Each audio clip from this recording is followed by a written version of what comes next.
Shalom Alivers, puji Tuhan kita berjumpa lagi dalam ibadah Youth Alive Online hari ini. Semoga teman-teman semua dalam keadaan yang sehat ya. Buat teman-teman yang belum tergabung dalam ibadah Cool Online, dapat menghubungi di nomor di bawah ini. Bagi teman-teman yang rindu memberikan persembahan, dapat mentransferkan ke rekening BCA di nomor 4400303032 atas nama GBI Seropati. Dan teman-teman jangan lupa untuk follow Instagram Youth Alive di @alivemlg. Mari kita siapkan Alkitab kita buka hati kita untuk menerima kebenaran firman Tuhan hari ini. Selamat beribadah, Tuhan Yesus memberkati. Pentakosta ketiga adalah pencurahan Roh Kudus yang dahsyat di zaman ini, melebihi yang terjadi di Azusa Street. Pentakosta ketiga akan mengakibatkan penuaian jiwa yang terbesar dan yang terakhir sebelum Tuhan Yesus datang kembali. Pentakosta ketiga akan membangkitkan generasi Yeremia, yaitu anak-anak muda yang dipenuhi Roh Kudus, cinta mati-matian kepada Tuhan Yesus, tidak kompromi terhadap dosa, dan akan bergerak untuk memenangkan jiwa. Pentakosta ketiga lahir di Indonesia dan bergerak ke bangsa-bangsa. Gerakan ini dari timur ke barat dan akan kembali ke Yerusalem. Pentakosta ketiga akan memberikan kuasa untuk menyelesaikan amanat agung. Dan setelah itu, Tuhan Yesus datang kembali.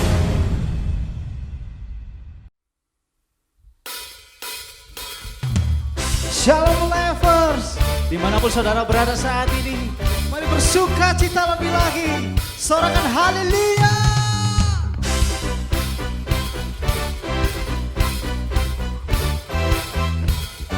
Sama-sama katakan, ku temukan sukacita, dunia takkan sanggup untuk berikan. Segala bebanku pun digantikan selama ku ada di dalammu. Kaulah sukacita, pengharapan dan kehidupan. Kau beri kekuatan, haleluya, bersukacita selamanya. Sorakan haleluya.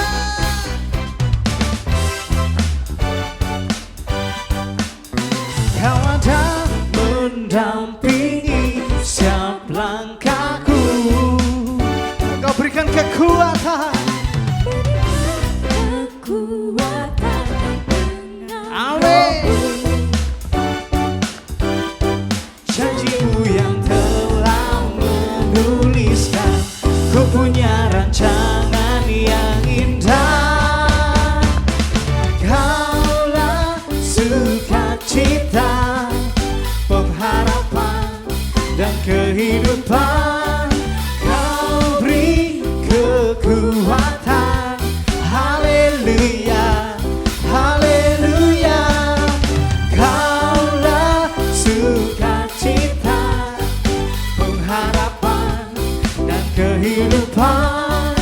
Kau beri kekuatan, haleluya, bersukacita selamanya. Mari bertepuk tangan lebih lagi buat Tuhan, Raja segala raja. Amin, haleluya.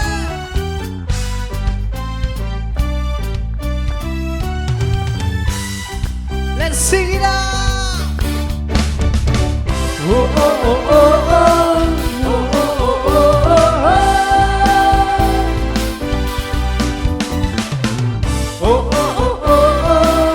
Oh, oh, oh, oh, oh, oh. Kaulah sukacita, pengharapan dan kehidupan. Kau beri kekuatan, haleluya. Lebih lagi nyatakan, kaulah sukacita,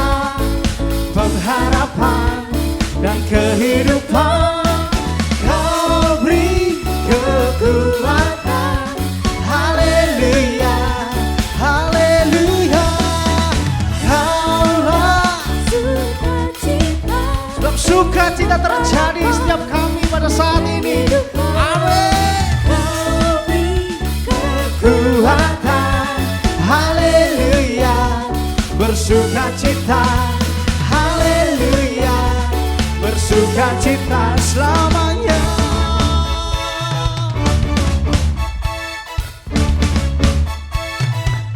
Berikan sorak-sorai kemuliaan buat Tuhan. Haleluya. Saat ini kami datang Tuhan ke dalam bait kudus-Mu, membawa korban pujian hanya bagi-Mu Tuhan, hanya bagi Raja segala raja atas hidup kami Bapa. Kami percaya di dalam bait-Mu tidak ada penghakiman, yang ada hanya kasih yang terus mengalir dalam hidup kami Tuhan. Sebab Engkau Bapa kami yang kekal, sebab Engkau Bapa kami yang setia atas kami Tuhan. Sebab itu kami mau terus memanggil-Mu Bapa, Bapa yang baik.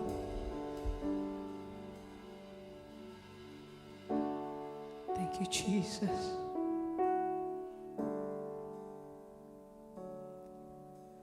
Kasih yang sempurna telah ku terima dari-Mu, bukan karena kebaikanku, hanya oleh kasih karunia-Mu Kau pulihkan aku,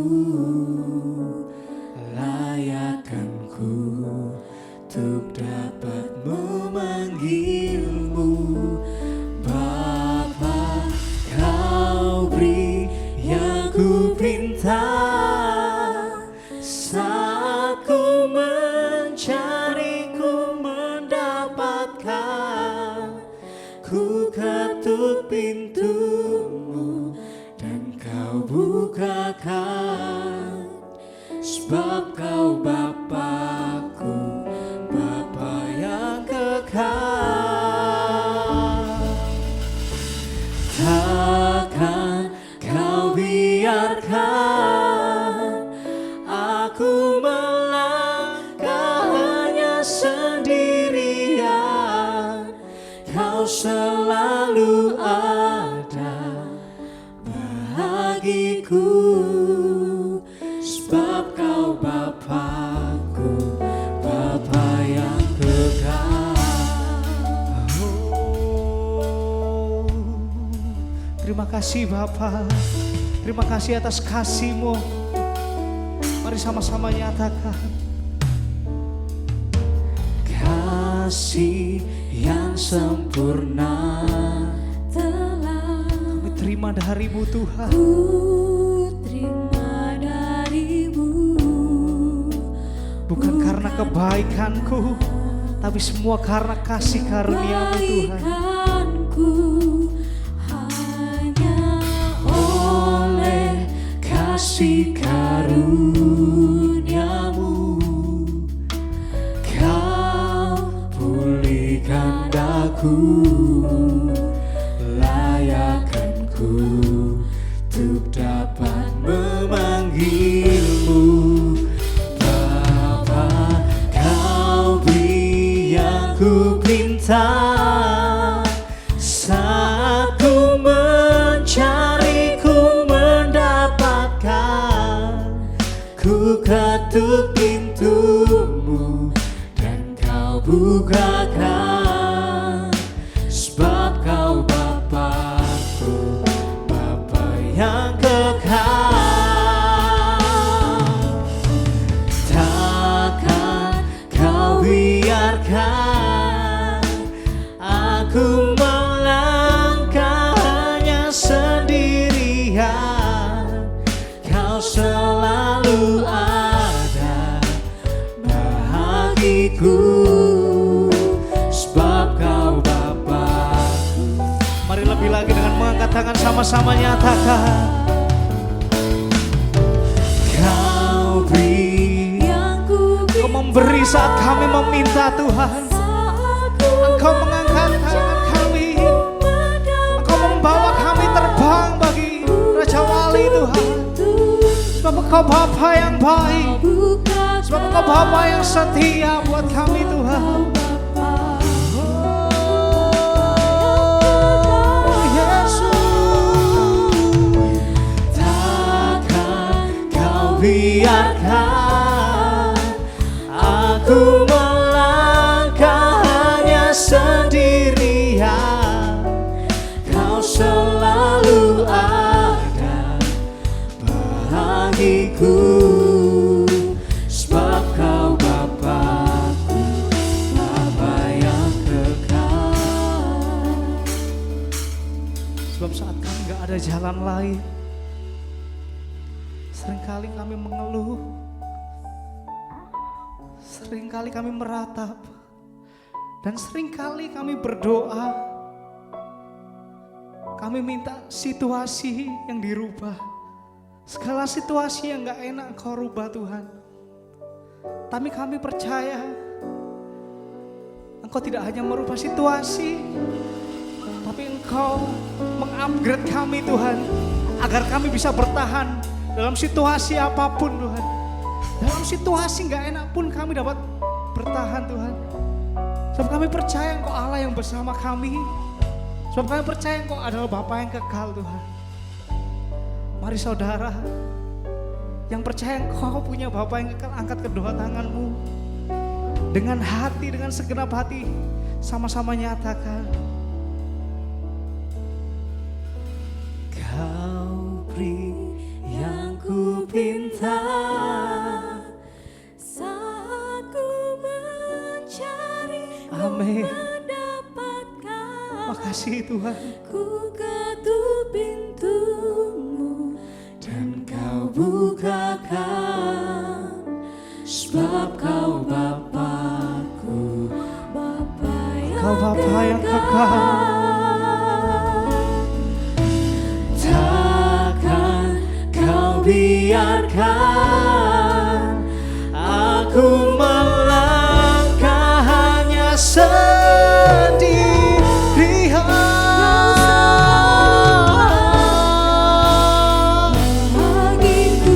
Kau selalu ada,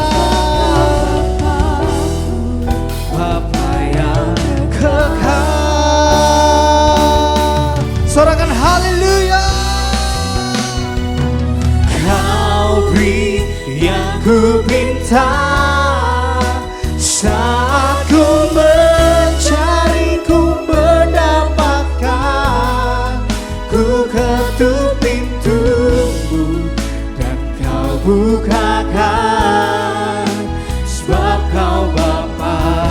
Yes Jesus.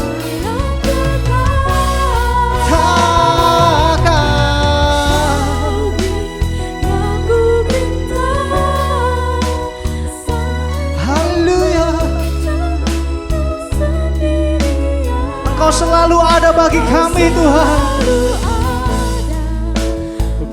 Bagiku, sebab Kau Bapa-Ku, Bapa yang kekal. Kau selalu ada. Yes.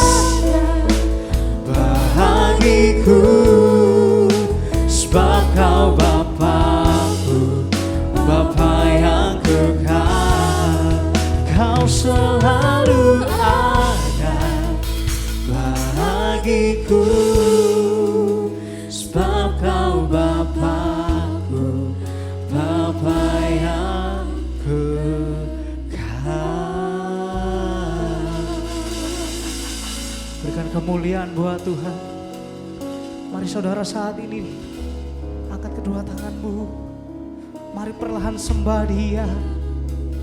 Mari naikkan ucapan syukurmu yang terbaik bagi Bapa yang terbaik, bagi Bapa yang sayang sama kita, bagi Bapa yang gak membiarkan kita jalan sendiri.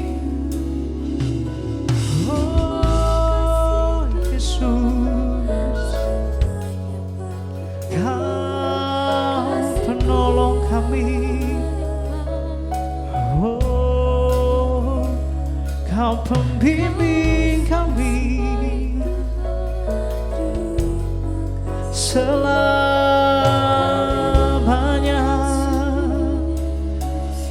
Mari saudara terus semakin tenggelam dalam hadirat-Nya. Terus nyatakan cintamu pada Dia. Terus sembah Dia. Haleluya. Engkau bersama kami Tuhan. Engkau bersama kami Yesus.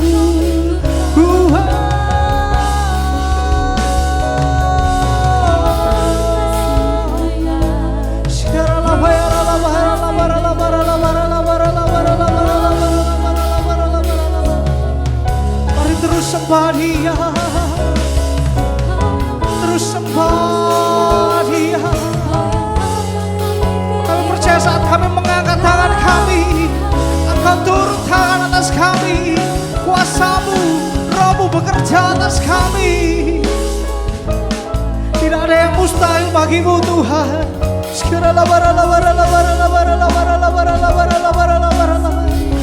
Ya Yesus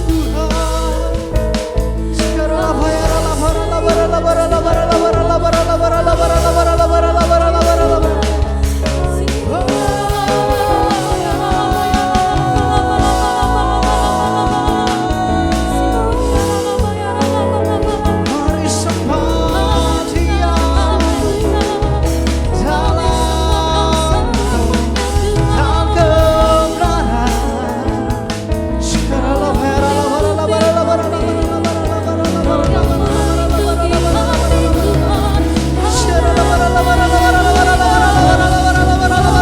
kebenaran.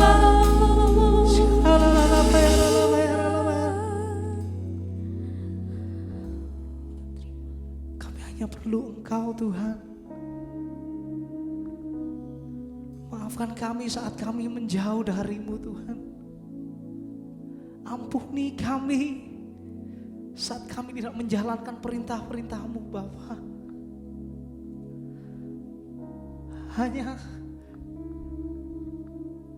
Kami hanya perlu pelukan-Mu Tuhan.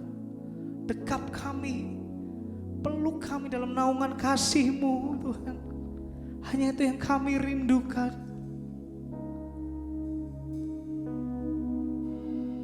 Sebab apapun yang terjadi dalam hidup kami, kami tetap mau berkata, Engkau Bapa yang baik. Saat orang lain anggap kami gak layak Tuhan, Engkau yang melayakkan kami Tuhan. Sebab kami percaya kami adalah bejana yang indah bagi biji mata-Mu Bapa. Terima kasih Tuhan. Terima kasih atas kasih-Mu. Terima kasih atas kebaikan-Mu dalam hidup kami Tuhan. Mari saudara angkat kedua tangan-Mu. Sama-sama nyatakan. Seperti Bapa sayang anaknya. Amin. Demikianlah Engkau mengasihiku. Engkau jadikan biji mata-Mu, Kau berikan semua yang ada padamu. Seperti Bapa sayang anaknya, demikianlah Kau terima kasih Yesus. Hari depan indah Kau beri, rancangan-Mu yang lebih lagi dengan segenap hati. Saudara bersama singer sama-sama nyatakan. seperti Bapa sayang anaknya. Terima kasih Kau Bapakku yang baik. Demikianlah Engkau mengasihi. Kami gak takut akan hari esok. Kau jadi Sebab Engkau Allah beserta kami. biji mata-Mu. Amin Tuhan. Kau berikan semua yang ada padamu. Seperti Bapa sayang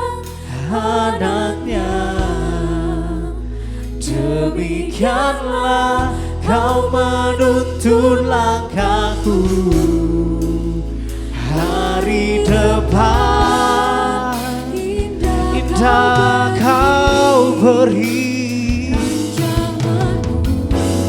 yang terbaik bagiku. Lebih lagi bersorak bagi Dia, sama-sama nyatakan. Seperti Bapa sayang anaknya, demikianlah Engkau mengasihiku. Kau jadikan biji matamu, Kau berikan semua yang ada padamu. Seperti Bapa sayang anaknya, demikianlah kau menuntun langkahku. Hari depan indah kau beri, rancanganmu yang terbaik bagi hari depan. Hari depan indah kau beri, rancanganmu yang terbaik. Sekali lagi nyatakan. Hari depan indah kau beri, rancanganmu yang terbaik bagiku. Berikan sorak-sorai kemuliaan bagi Tuhan. Haleluya.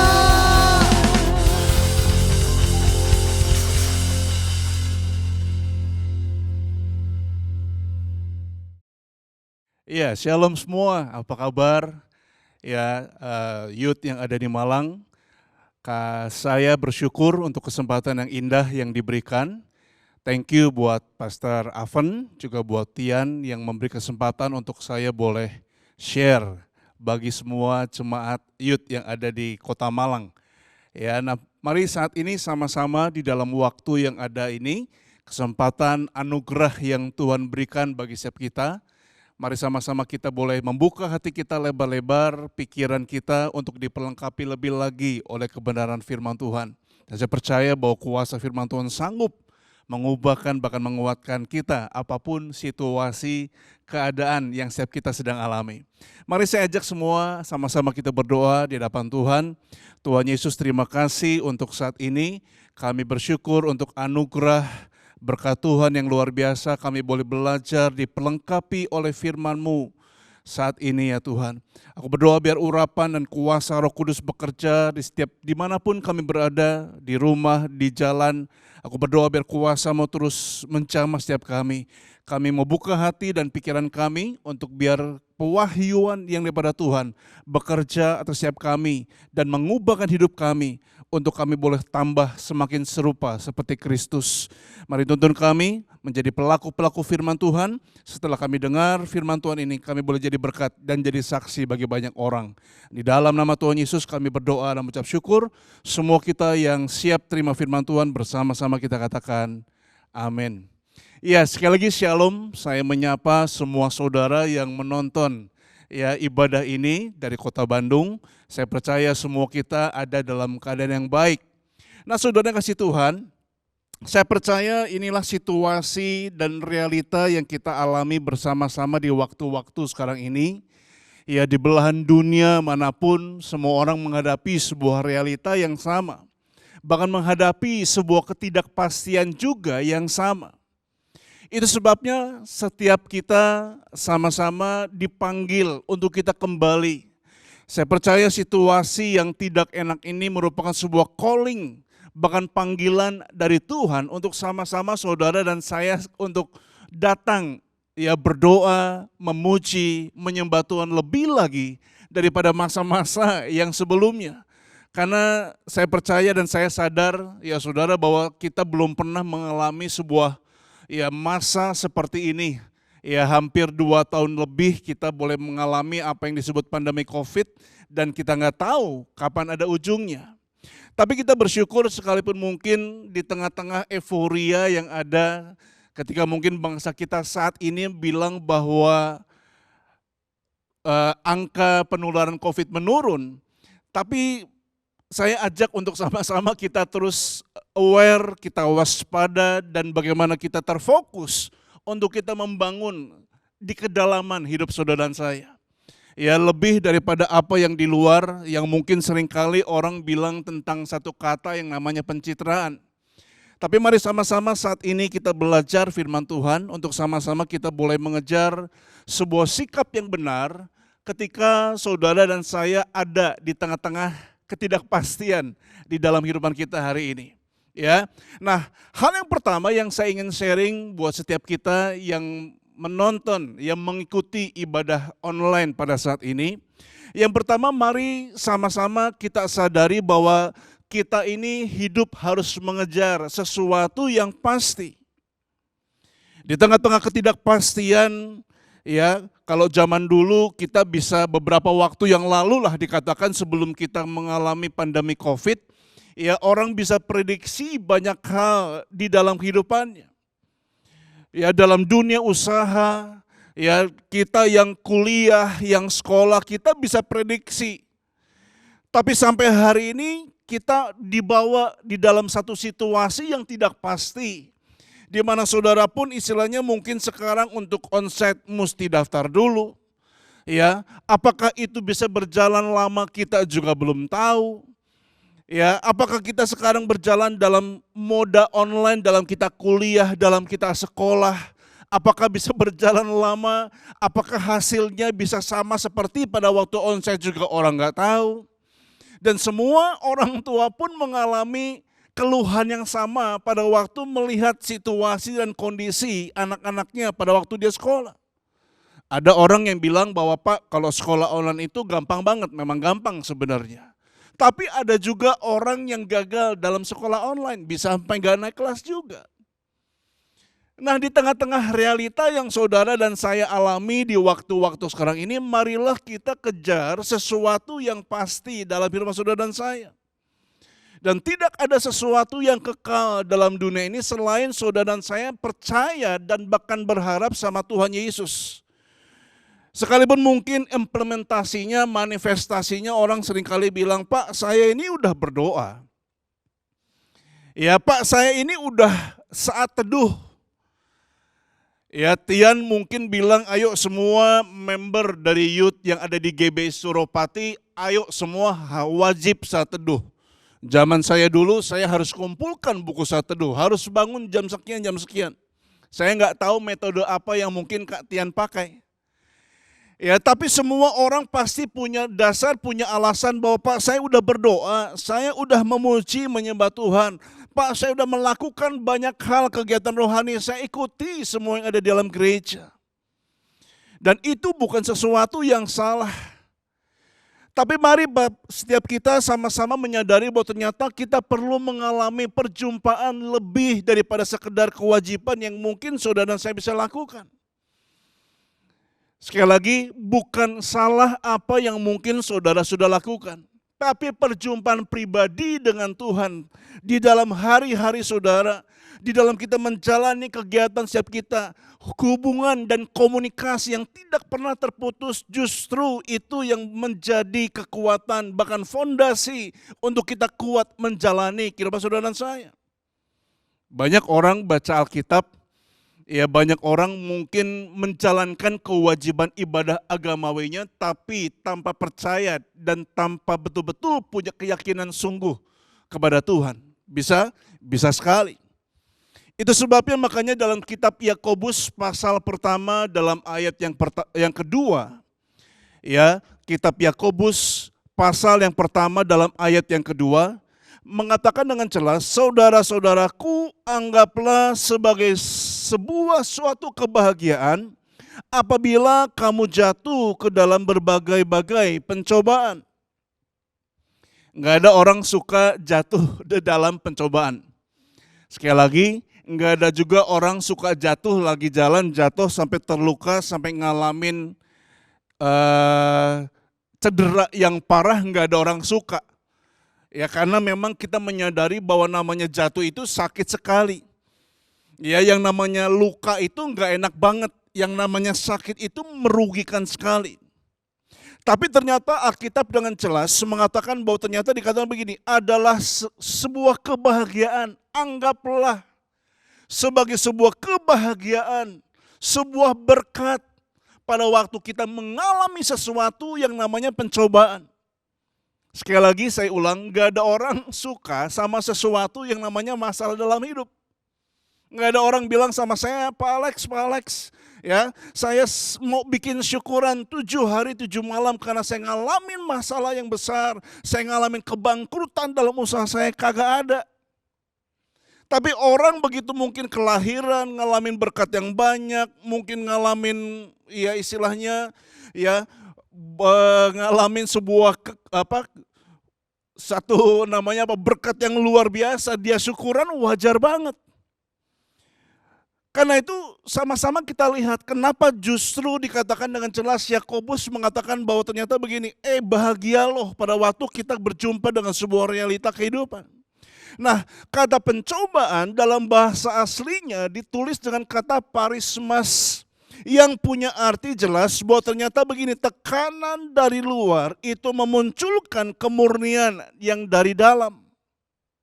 Sekali lagi, kata pencobaan dalam bahasa aslinya ditulis dengan kata parismas, bukan marismas. Kalau marismas temannya Nutrisari. Ya, tapi ditulis parismas yang punya arti kata, dikatakan begini, tekanan dari luar yang memunculkan kemurnian yang dari dalam. Nah, kemurnian inilah yang saudara dan saya harus capai dalam hubungan pribadi kita sama Tuhan. Lebih daripada sekedar kewajiban yang kita bisa lakukan sebagai orang Kristen.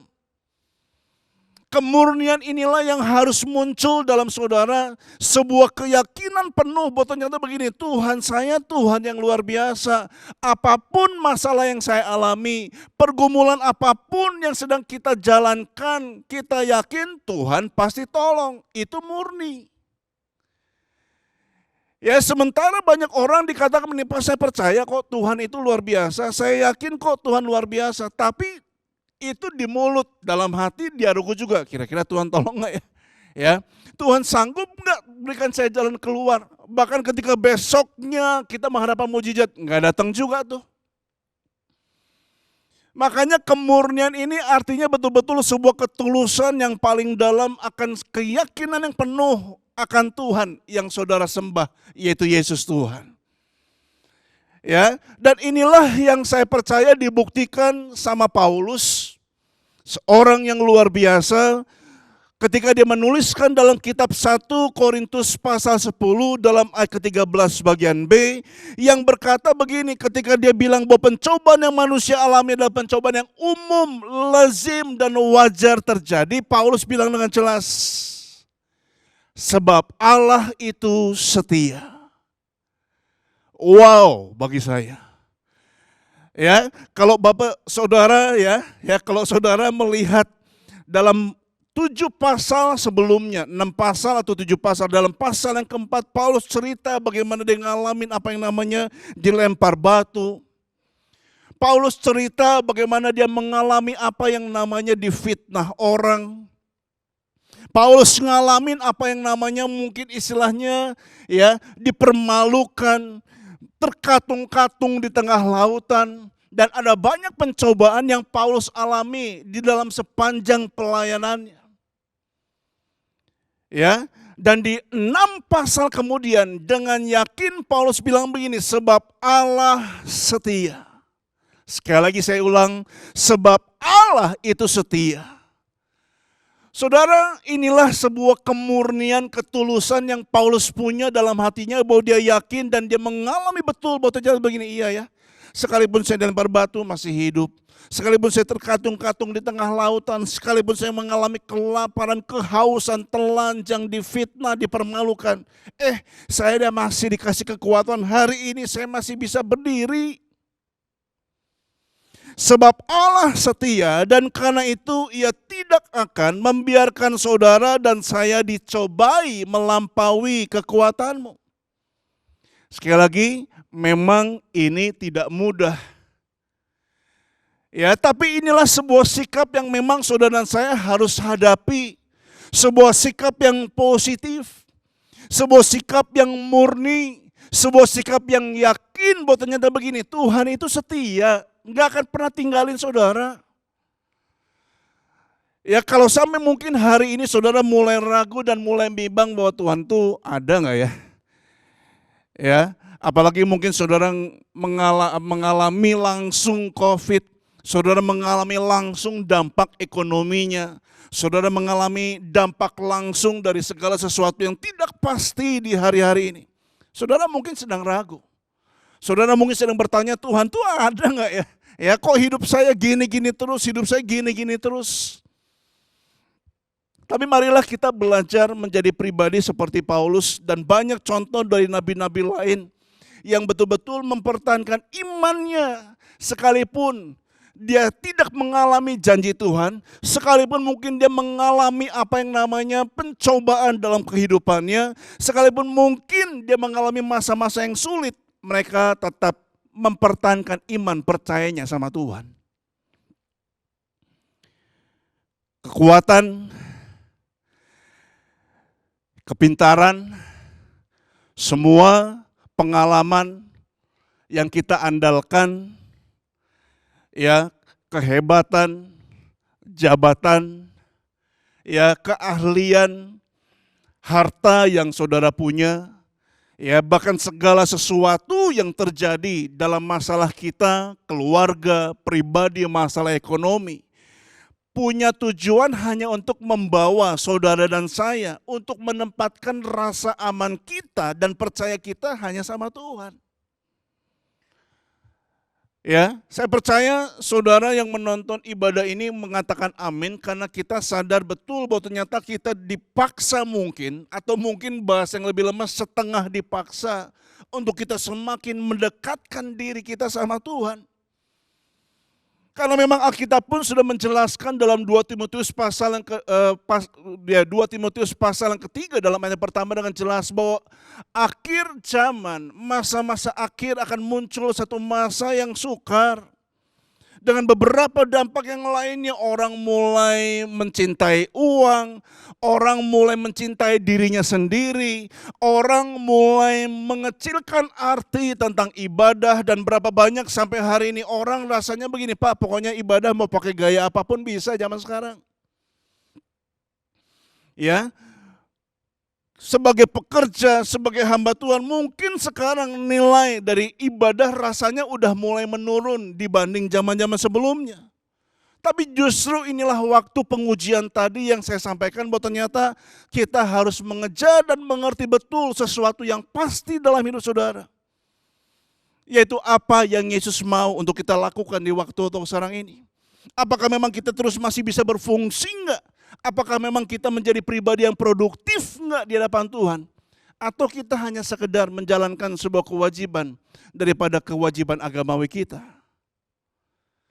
Nah inilah yang akan terus dipertanyakan dalam diri setiap kita. Beberapa tahun ke depan kita enggak tahu pandemi ini kapan berakhir saudara. Tapi yang justru Tuhan sedang nantikan, apakah memang kita akan terus menjadi pribadi yang berfungsi enggak bagi kerajaan surga? Produktif enggak bagi kerajaan surga? Atau kita hanya menjadi sebuah penikmat dari sebuah ibadah yang kita lakukan minggu demi minggu? Ya. Nah, yang pertama, kejarlah sesuatu yang pasti dalam hidup saudara dan saya. Meninggal dalam Tuhan bukanlah sesuatu yang menjadi tragedi dalam saudara dan saya. Karena kita tahu kemana kita akan kembali. Tapi justru yang menjadi tragedi dalam kehidupan saudara dan saya adalah pada waktu harapan hancur. Pada waktu sukacita hilang. Pada waktu damai sejahtera lenyap dalam hati saudara. Pada waktu mentalitas kita roboh, itulah tragedi yang sesungguhnya di dalam kehidupan saudara dan saya. Karena itu pastikan saudara dan saya sama-sama kejar sesuatu yang pasti, yaitu Yesus Tuhan. Yang kedua, hiduplah dalam ketekunan, di tengah-tengah realita kehidupan kita masing-masing. Saudara, ujian itu selalu datang dalam kehidupan saudara dan saya. Sejak kecil kita sudah terbiasa dengan apa yang namanya ujian. Karena pada waktu sejak kita kecil untuk masuk ke SD kita mesti ujian. Lulus SD, saudara dan saya akan masuk ujian juga untuk masuk SMP. Demikian masuk SMA sampai kuliah, sampai lulus kuliah. Apakah stop yang namanya ujian? Enggak. Ternyata begitu saudara lulus kuliah, saudara juga masuk dalam ujian yang namanya ujian hidup. Dan ketika kita menikah pun kita masuk dalam sebuah ujian, ujian persamaan, ujian adaptasi antara suami dengan istri. Setelah saudara dan saya sama-sama menikah, kita akan ketemu dengan ujian yang baru, yaitu bagaimana caranya kita lolos dalam mendidik anak-anak kita sampai berhasil. Setiap kita mengalami apa yang namanya ujian dalam hidup.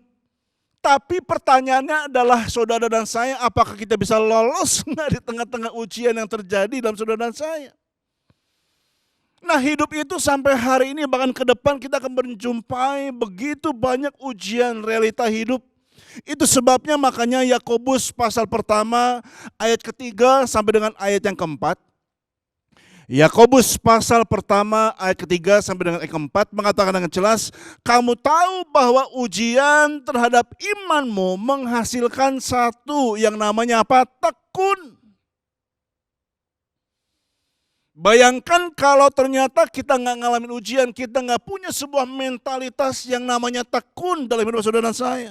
Dan ternyata ketika saudara merespon dengan positif, ketika saudara merespon dengan baik, ternyata dikatakan Alkitab bilang begini, dan ketekunan itu, biarkanlah ketekunan itu memperoleh apa? Satu buah yang matang. Apa buah yang matang? Yang pertama begini, supaya kamu menjadi sempurna. Bukankah target kita untuk kita masuk ke dalam surga, hidup yang kekal adalah keserupaan dengan gambar Kristus?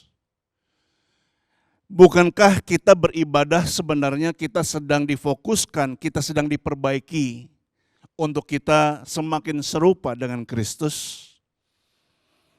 Bahkan kata selanjutnya, sempurna digambarkan dengan sebuah kata teleos, sempurna. Itu the whole, ya. Bahkan dikatakan yang kedua, dan utuh. Bukankah tahun ini kita sedang berbicara tentang integritas? Ya, sebuah keutuhan, luarnya udah sempurna, dalamnya utuh, nggak ada cacatnya. Dan yang ketiga, yang terakhir dikatakan begini, dan tidak kekurangan suatu apapun, cukup genap. Inilah seperti ibarat apa yang Daud katakan dalam Mazmur pasal 23 ketika dikatakan begini. Waktu dia sadar bahwa Tuhan adalah gembalanya, dikatakan begini, takkan kekurangan aku. Ya, Daud ketika mengatakan takkan kekurangan aku, dia bukan sedang mengatakan kekurangan dalam hal jasmani. Dia adalah seorang raja yang tinggal tunjuk apa yang dia mau, pegawainya bisa sediakan. Dia adalah seorang raja yang kalau lapar dia mau potong semua sapinya, dia bisa makan, saudara. Tapi dikatakan takkan kekurangan aku, berbicara begini, pada waktu Daud sadar bahwa Tuhan adalah gembalanya. Dikatakan begini, cukup Tuhan, genap Tuhan, saya nggak butuh apa-apa lagi, karena pada waktu saya sadar Engkau adalah gembalaku, bagi saya udah cukup, saya nggak kurang apapun. Nah, inilah yang saudara dan saya harus capai dalam kehidupan saudara dan saya. Pada waktu saudara punya sebuah sikap tekun ketika menghadapi ujian hidup, bahwa ternyata ujungnya saudara akan sempurna. Saudara akan dibentuk tambah lama tambah seperti Kristus. Yang kedua, saudara utuh, whole, penuh. Inilah integritas yang Tuhan harapkan dalam diri saudara. Bahkan yang ketiga, tidak kekurangan suatu apapun. Ya, saudara semua, kita semua lagi sama-sama demam kopi sampai hari ini. Nggak bicara COVID, nggak bicara nggak COVID, semua orang suka kopi. Tapi saudara dan saya ingat, saudara, bahwa ternyata kopi sejak awal diproses dari awalnya udah menyakitkan banget. Kalau dia mungkin bisa teriak satu biji kopi dia bisa jerit. Aduh, kalau bisa jangan jadi kopi, mungkin dia bilang begitu. Ya, dari awalnya aja begitu jadi biji dijemur dulu yang lama. Ya dari warnanya coklat muda sampai gosong karena apa? Panas terik Bapak Saudara. Ya. Akhirnya saudara dan saya sama-sama kita mengerti kopi tadi, biji tadi masuk ke dalam sebuah tungku yang namanya apa? Digoreng dulu. Selesai digoreng, waduh itu namanya biji kopi yang udah harum. Dimasukkan ke dalam sebuah mesin untuk dihancurkan jadi bubuk. Selesai sampai di situ enggak, selesai jadi bubuk. Disiram sama air panas, tekanan tinggi. Dan hasilnya adalah sebuah bau yang harum yang saudara sedang nikmati sampai hari ini. Apakah kita mau jadi kopi? Sejak awal kita sadar diproses, dibentuk, mengalami begitu banyak cobaan, atau kita mau jadi pribadi yang dianalogikan sebagai telur yang tampang luarnya keras, dalamnya mungkin gak ada apa-apa, tapi begitu mengalami sebuah tekanan dalam hidup, mengalami tekanan yang luar biasa, telur dalamnya bisa jadi keras.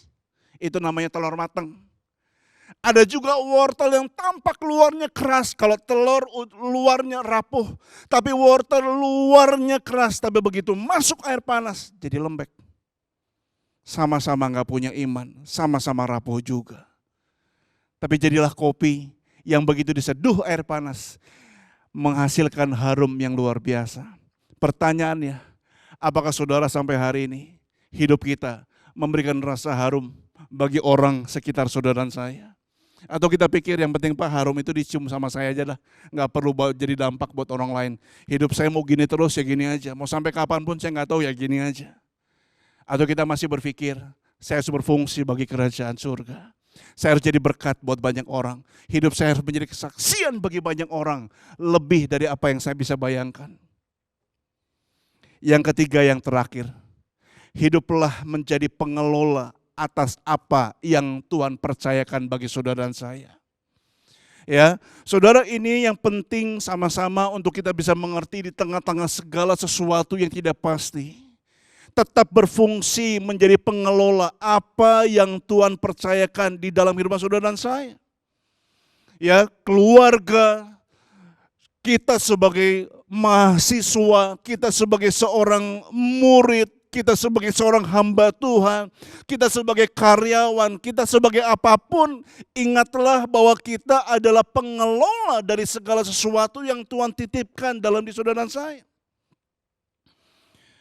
Matius pasal ke-25-14 mengatakan dengan jelas, sebab hal kerajaan surga sama seperti seorang yang mau bepergian ke luar negeri, yang memanggil hamba-hambanya dan mempercayakan hartanya kepada mereka. Salah satu tujuan dari kenapa saudara diberkati sama Tuhan, saudara dan saya harus mengerti kita bukan cuma sekedar diberkati dan menikmati segala sesuatu yang menjadi berkat Tuhan buat saudara. Mobil, rumah, kendaraan, segala sesuatu kita pikir, wah luar biasa, diberkati Tuhan nih dan kita happy-happy. Tapi ingat segala pemberian yang dari Tuhan yang sudah nikmati sampai hari ini, ingat. Salah satu tujuannya adalah entrustment. Apa entrustment? Entrustment berbicara begini, bahwa segala yang datang dalam saudara sifatnya adalah kepercayaan. Sifatnya adalah titipan yang ternyata saudara saya harus kelola dengan baik. Saudara, pada waktu dalam Kejadian pasal kedua dalam ayat yang ke-15, Alkitab mengatakan dengan jelas pada waktu Tuhan memberikan satu perintah kepada Adam. Untuk apa dikatakan begini, ketika Tuhan kasih Taman Eden, taman yang Tuhan ciptakan sendiri sempurna sebenarnya. Taman yang indah. Tapi justru Tuhan bilang dalam pasal kedua ayat ke-15 dalam kitab Kejadian tadi katakan begini, maka Tuhan suruh sama Adam untuk apa? Mengusahakan dan memeliharanya. The way something to keep it. Satu cara, satu jalan untuk memelihara is to work it. Adalah dengan mengusahakannya. Artinya Tuhan tahu bahwa Taman Eden sekalipun sudah bagus, Tuhan tahu bahwa ternyata Taman Eden punya potensi untuk dikembangkan lebih lagi sama seorang yang namanya Adam.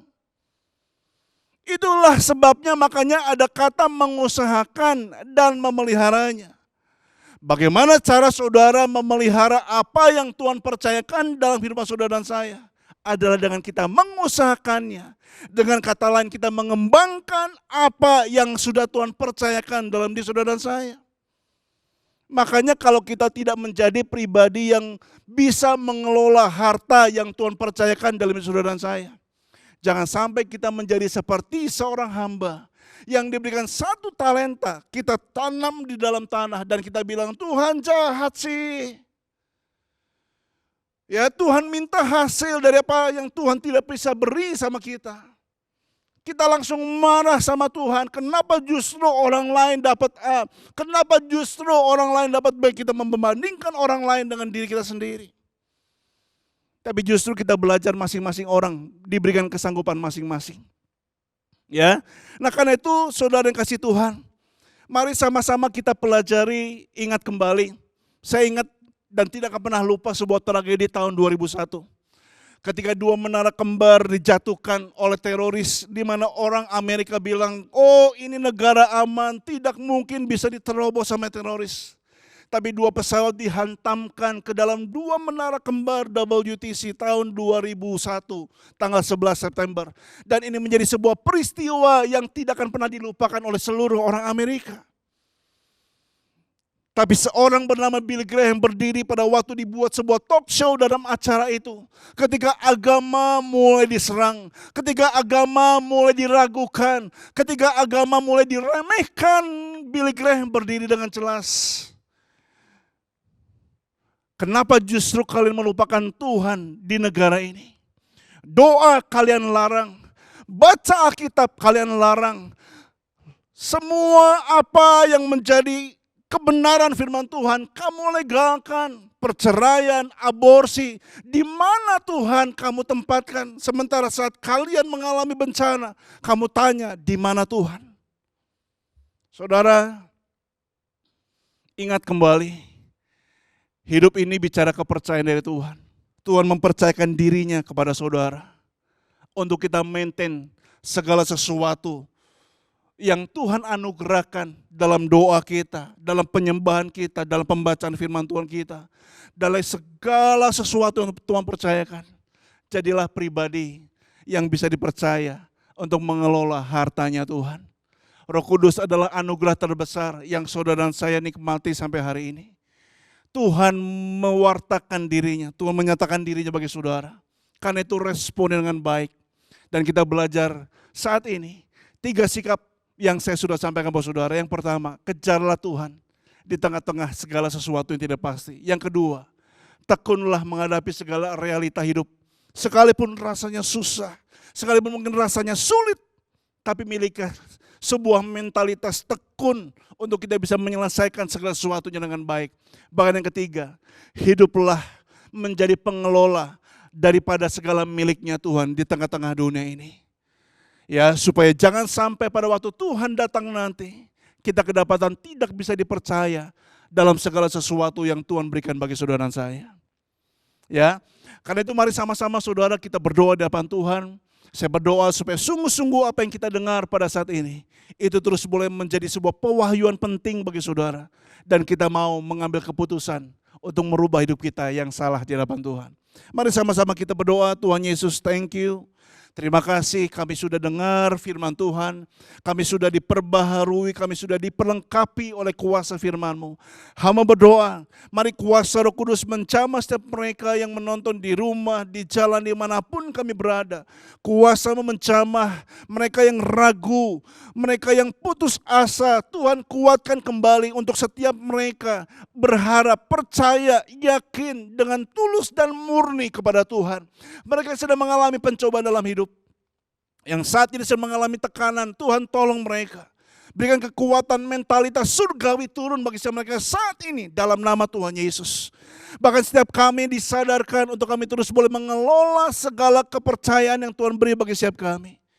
Kami gak mau malas, kami gak mau kendor, kami gak mau putus asa, tapi kami merespon dengan baik segala sesuatu yang Tuhan percayakan dalam diri kami. Terima kasih untuk saat ini. Hamba berdoa berkat-Mu turun atas semua kepenatuan yang ada di GBI Suropati. Tuhan berkati, mulai dari Pastor Avan sampai semua hamba-hamba Tuhan pekerja yang ada, Tuhan berkati. Urapan Tuhan bekerja, bahkan seluruh jemaat yang ada, Tuhan berkati. Tambah lama, tambah bertumbuh di hadapan Tuhan. Terima kasih untuk saat ini, karena itu saudara kasih Tuhan dimanapun saudara berada. Saya percaya Tuhan sudah siapkan berkat bagi setiap kita. Karena itu mari, saya undang setiap kita sama-sama arahkan hati setiap kita dan angkat kedua tangan kita untuk terima berkat yang daripada Tuhan. Saudara-saudara yang kasih Tuhan, terimalah berkat yang berlimpah daripada Allah Bapa dalam cinta kasih daripada Putranya yang tunggal Tuhan Yesus Kristus, persekutuan, penghiburan, bahkan pengurapan kuasa Roh Kudus mulai sejak saat ini sampai Maranatha. Tuhan Yesus datang menjemput kita gereja bahkan sampai selama-lamanya. Mari kita yang sudah terima berkat Tuhan, bersama-sama kita katakan, Amin. Tuhan Yesus memberkati.